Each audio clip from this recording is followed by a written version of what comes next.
imurenge.com Konge kandi kubaha ikaze mu biganiro byacu z'uyu munsi, tutibagiwe kubaha mwiriwe ndetse mwaramutse bitewe naho muherereye. Uyu munsi amakuru yacu tukaba twibanda ku makuru avugwa mu muhana wa Uvira ubarizwa mu burasirazuba bwa Repubulika Iharanira Demokarasi ya Kongo, aho bivugwa yuko amasasu menshi yumvikanye ku gicaha munsi cya none na Kane ku minsi 24 ukwezi kwa Kane umwaka 2025. Bikaba bivugwa yuko aya masasu yumvikanye muri uyu muhana wa Uvira, abaturage benshi bakomeje kugira ubwoba. Amakuru dukesha bamwe mu baturage batuye muri uyu muhana wa Uvira bavuga yuko amasasu menshi yatangiye kumvikana kuri cya munsi ahagana ku masaha ya saa 6 z'amanywa. Bamwe mu baturage bo muri uyu muhana wa Uvira barimo abanafunzi, abacuruzi ndetse n'abafite amaduka atandukanye bavuga yuko batewe ubwoba bwinshi no kumva aya masasu yamaze umwanya utari muto yumvikana muri uyu muhana wa Uvira. Amakuru agera ku imurenge.com yemeza yuko aya masasu yumvikanye mu gihe ingabo za leta zahanganaga n'insoresore za Wazalendo, aho bivugwa yuko ingabo za leta zashakaga kujana bamwe muri abasore ba Wazalendo mu misozi ihanamiye mu Uvira, gusa ntiyamenyekanye impamvu aba basore bashakaga kujanwa muri iyi misozi ihanamiye umuhana wa Uvira. Mu itangazo ryatanzwe n'umuvugizi w'ingabo za leta FARDC ukorera muri umuhana wa Uvira, uyu akaba ari Marc Elongo, akaba yasabye abaturage gutuza no kutagira ubwoba, aho yababwiye yuko ibi biri gukorwa n'ingabo za leta kandi umutekano ari wose.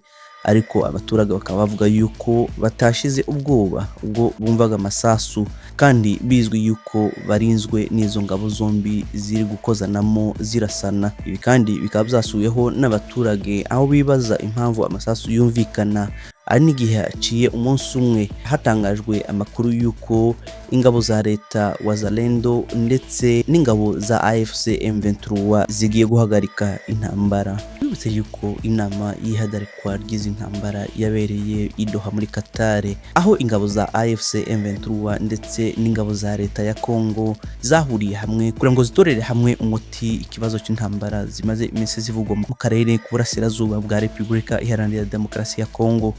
Abaturage bakaba bavuga yuko batumva batanasobanukiwe impamvu aya masasu yongeye kumvikana. Tubibutse yuko aya masasu yumvikanye muri uyu muhana wa Uvira.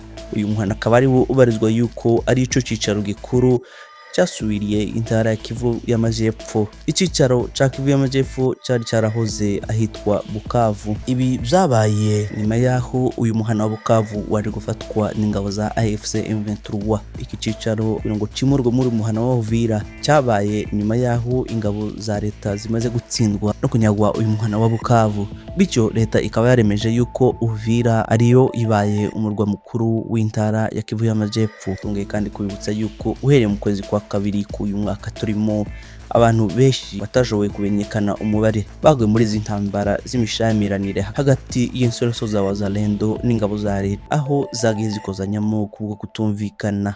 Nubwo bivugwa yuko amahoro yarasa namaze kuboneka muri uyu muhana wa Uvira, abaturage bakabangiye kandi kugira impungenge. Bavuga yuko hari zimwe mu nsoresore za Wazalendo zigenda zinyaga abantu haba ari mu majoro ndetse no ku manywa. Bakavuga yuko ikibazo cy'umutekano muri uyu muhana kikiri ingorabahizi, tumva kandi badashaka no kubaha amwe amategeko y'ingabo za leta, mu gihe aba basore bavuga yuko ari bo banire Mujyi kandi badashobora kumvira buri wese. Turabibuza yuko bamwe mu bakomeje gutotezwa cyane cyane ari abaturage bo mu bwoko bw'abanyamurenge n'abandi baturage bivugwa yuko badashaka kumvira amwe muri aya mategeko y'Abazalendo. Bityo ikibazo cy'umutekano kikaba cibazwaho n'abantu benshi batandukanye bo mu ngeri zose. David Manoa, imurenge.com. imurenge.com